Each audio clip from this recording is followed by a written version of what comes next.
And we do have the SGS cheers in the stadium again, and here it is. It's going to be ahq now 2-0 and up against SGS. ahq will be playing on the blue side, and SGS will be playing on the purple side. So like I said, if Kyling on Leona is able to lock either Siver or Tarek up, Halua can come in, get a few early kills, and hopefully get enough burst damage for the isolation to come in and just destroy some of the rest of the laners. But don't forget, Olaf and Shyvana are quite tanky throughout the entire game from early to late, so that's going to be a consideration that he has to take. So let's just kind of see how it pans out.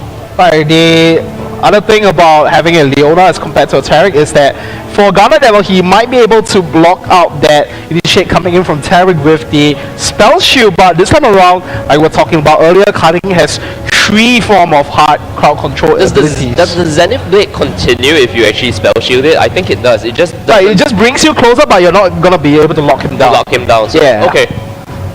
So that's some form of initiation coming in. Not forgetting the solar flare, being able to hit it about what 900 to about 1000 range away is gonna allow you for some AOE lock. Now, if you're able to kind of catch out Cassidin in one of the solar flare unstoppable force combos, I'm pretty sure he's gonna melt quite quickly.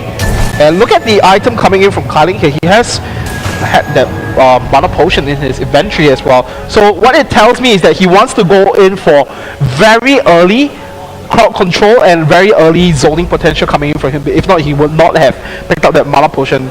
And earlier we were talking about how 3.14 kind of changed up the jungler and the support role, and we were saying that, or at least I was saying that, how tanky support such as Leona, Tarek, mainly these two, get quite strong coming into the late game because they can build the items. And like I said earlier, Tarek shatter scales off of armor, but Leona's eclipse scales off both magic resist and armor. It gives you 30% bonus magic resist on top of whatever extra you have. And look at Kyling just zoning out Prides as much as he can, preventing him from getting the early lane farm.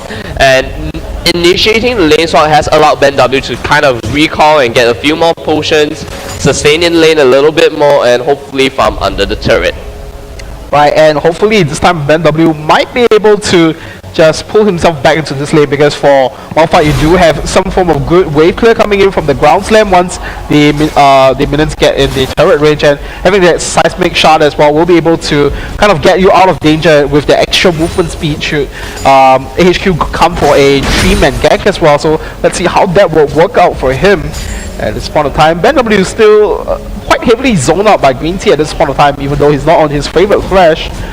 So let's see how it will pan out for him. There we go, the Dazzle and the exchange coming out from Gunner Devil as well. So still a whole lot of punch being packed down in this ahq bottom lane. You know, the Dazzle Shatter combo into Boomerang Blade and Ricochet will definitely deal a lot of damage. Yes, Malphite is a tanky top laner, does have a lot of armor, but we may see a tower dive come in. Oh gosh, that is a dangerous position to be in, and that just comes in with that level 3, and that first blood will go down to him as Green Tea just hits level 2 as well. And I think that was the most disastrous position to be in as well. So like we mentioned earlier, ahq is not gonna try anything new here, so they are gonna continue doing the 3-man dives up into the bottom lane. So we do see Singapore Sentinels mirroring that as well as they try to take up this top lane. So it does look like it's going to be exchanged, but the only difference is that ahq does have that early first blood kill secured on their own end. So that's going to make up for the goal difference between both teams. And the game is going very differently as compared to the first 2 games. In the first 2 games we saw ahq didn't really take the early turret pressure, but instead they went constantly for the dives and getting as many kills, getting that 1,000, 2,000 goalie in the early game, turning that into objectives very quickly, snowballing the objectives into their favor. And like I said, look at this. They get an early kill, take the tower, and then they transit to Dragon as soon as possible. And on the side of SGS, the way they respond is that we know we're from the farthest lane from the Dragon. So what we do is that we put even more pressure onto the turret, and hopefully we are able to deal as much damage, maybe picking up that inner turret later. That was a 4-minute 38-second Dragon. That was a 4-minute 38-second Dragon. That is rather impressive coming in from ahq Esports Club. They knew, like you mentioned earlier, the rotations coming in from Singapore Sentinels, and I think they're just doing fine this game. And once again, with that early Dragon, they were just bring their goal lead to up to about a 700 goal lead at this point of time. But you know what, ahq Esports Club, they are so good in their early game. If you give them a substantial amount of early game goal advantage, then they'll just hang on to it and just bite onto it like hounds. Yeah, they will bite onto it like hounds. They'll just tear your meat off and just continue to take objectives. And I really like to kind of point out something, because I feel that Haluya on Kha'Zix, being the jungler that he is, he wants to go in aggressive, get as many kills as possible, but the lane swap kind of didn't really allow him to pull off any sort of initiation. Having Leona and Jinx push up in lane will not allow him to go in for a turret dive. Kha'Zix is up. Oh, Chowie taken down extremely low here. And this doesn't bode well at all for SGS. So like I said, having the bot lane push up so far ahead, and you know, Haluya just wouldn't want to go in for any sort of turret dive. He hasn't gotten any kills. He has been farming up the jungle quite a bit. So hopefully they can make some good rotations. Kyling makes the play, Phoenix makes the play, get a nice stun combo, maybe even a good unstoppable force, and they maybe will go with Kyling on the side now. Right, it doesn't look like Kyling will be spotted out by Westor, and he will back off. So the good consolation coming in from Singapore Sentinels is that Phoenix is holding his ground pretty well against Westor here. He is now sitting at a good 18 CS over Westor, and let's hope that he will be able to translate that into some advantages.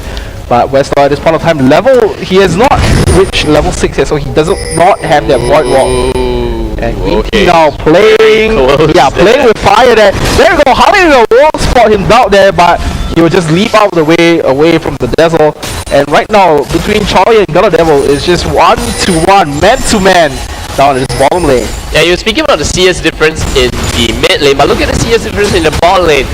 Gunner Devil has almost a 20 CS lead ahead of Chowie, and what's happened in the top lane as well is that Price has been freezing out the lane, and since it's pushed onto his turret, he's able to also get that substantial CS lead. So that's just kind of bleeding a little bit of gold in terms of objectives as well as CS. But I'd really like to point out the mid lane difference coming in. We saw Mr. Albis kind of crush Cryonix in the mid lane. I mean, excuse me for a lack of a better word, but in game 1, Cryonix really got hit very hard by Mr. Albis. But this time Westor is the one playing Cassidy. So what's the difference? Oh, we do have the undertow coming out from Nas. Right, and Ness will go in with the undertow, but it's not going to land on Kyling this time around. And once again, Ness, this time he's getting exhausted. Haluya, is he going to find the pick that he needs? But he has taken way too much damage that he has decided to leap out of the way. And there was a somewhat of an awkward engage coming down from both SGS and ahq down at the bottom lane. But good call on the exhaust. That will be able to stop Ness down in the meanwhile. Yeah, that will be able to stop Nas. And look at Price just doing that dirty farming. So, you know, he says, Ben W, you still have your outer turret up. I can just kind of push it to your turret and just farm behind it. So I always wonder why they call it dirty farming. You're just walking behind him to do some farm. It doesn't look very messy, and it's not about it being messy. It's just being a dirty tactic. Oh, a dirty tactic. Okay, fine, fair enough. That's not really dirty. I'm just like going behind the turret to farm behind you, and nothing wrong with that. And most of the things that are behind us is usually dirty. I won't elaborate anymore. So let's continue the game. I see what you did there. ahq still currently holds that goal lead, about 1.4 or 1400 gold, I would say. That 1 kill advantage. Turrets are even. They did take the dragon. The dragon will be up again in another 1 minute 45 seconds. And Chowie is now the one freezing the lane. Hopefully he'll be able to get this minion wave catch up. We do have Garner Devil recalling. We're gonna most likely pick up a BF sword. I don't know whether he has enough gold for it though. And you know, Sivir, okay, not the BF sword, going for the early game brutalizer instead. So that's gonna give him the cooldown reduction as well as the armor penetration coming in. So it's gonna allow the boomerang blades to chunk for even more and just assert the early game dominance. And like you said, ahq extremely good in the early game. Right, and between Singapore Sentinels and ahq Esports Club, what what Singapore Sentinels are looking to do is to kind of just buy time for themselves, for Chloe and the rest of the members to get a substantial amount of, you know, damage items and threshold items as well before they start going in for the team fights. And I agree with their decision here because they have not found the early game aggression that they needed to kind of secure them against HQ Esports Club. And there you go, Hallelujah has to pop the ultimate to move away from that one, and Cryonics will be here to back him up as well, but they will take away Hallelujah's ultimate in the process, so he's not going to find the pick that they needed. So like I was talking about earlier, Singapore Sentinels, they just pretty much need to calm themselves down, make sure that they get a few good items here, and there we go, Choi with the zap still onto the white cam there. Yeah, that sneaky ward over into the white cam allows him to just say, you know, Prides, this is my jungle, it's my white, so it's stay my away. white. But look at the amount of damage he's already taken from just a simple auto attack combo. Either that, you know, he wasn't really able to sustain up, doesn't have that vampiric scepter just yet. And you know, Prides is just going to be very happy. He does have the vision to most of the choke points. He's able to spot out any sort of counter aggression come in, and he's just very willing to push up heavily in that lane. Oh, and we do see how we are taking a whole lot of damage of this one. This look like HQ might want to just collapse onto them at this point of time, but Naze is just doing the right thing, using the undertow to zone Singapore Sentinels out in the way as they make work on this top lane turret. They will take that down for themselves, once again propelling their goal lead to a good close to 2,000 at this point of time. And Cryonics is now actually zoning out Westlaw, and there we go, Cryonics with the slow onto him as well, but Westlaw still having that crystalline flask to slowly regen himself back up. Look at the items that Hallelujah has picked up. 3 long swords coming in for himself, so he's really stacking up on those long swords. Probably gonna, you know, is it a brutalizer into a Vamp Scepter? Right, the triple longsword, we might see the Spirit of Elder Lizard as well. Oh, yeah, that's most likely the case. You're right. Right, and there we go. Prides will now jump onto Hallelujah there. Look at the damage, yeah, with the boomerang blade there. And the chompers as well will zone Prides slightly off his track there, but HQ Esports Club not too concerned at this point of time. It looks like HQ might want to jump onto SGS at this point of time, but if SGS finds the right position to go in, they might be able to pincer HQ Esports Club. They don't really have vision around the dragon though, and SGS has been dancing around that ward, and Westlaw comes in. And there we go, Pride jumping in with the Dragon's Descent, just melting Choi right off the bat, and this looks like Pride will continue to chase, and Hallelujah in the meantime will pick up the kill onto Green Tea, but at what cost? And there we go, Hallelujah with the double kill, and he will get the reset to leap out of the way. Yeah, that's a 2-for-3 exchange, and that ward that really allowed AHQ to get in the pivotal position to come in. They instantly take down Chowie, but too bad they weren't really able to get away from the claws of Hallelujah. But it seems that they should be able to take down this little outer turret, and that's going to be the last outer turret that's going to go down for SGS. They're going to lose all their outer turrets, and it's just going to be that. Right, it does look like Cryonics will be able to, you'll be able to buy some time for Singapore Sentinels to come back into this lane to save him off. But I think the effects of the rotations are starting to show, because Green Tea at this one time he's level 6, but because of the fact that Kyling has been roaming around quite a fair bit, it's only level 5, so he doesn't have the solar flare to kind of save his teammates there, and that resulted in a 2-for-2 exchange. You have a replay coming, so you do see that ward that they're dancing over, and watch Chowie get melted instantly. Westlaw coming, put in the burst, and then Prides will use the Dragon's Descent, and finally Naz with Olaf going in with the undertow as well as the mighty swing. Prides able to pick up that kill easily. Green Tea taken out very low. He is able to just kind of walk out from that fight. Hallelujah will try to go in for the cleanup.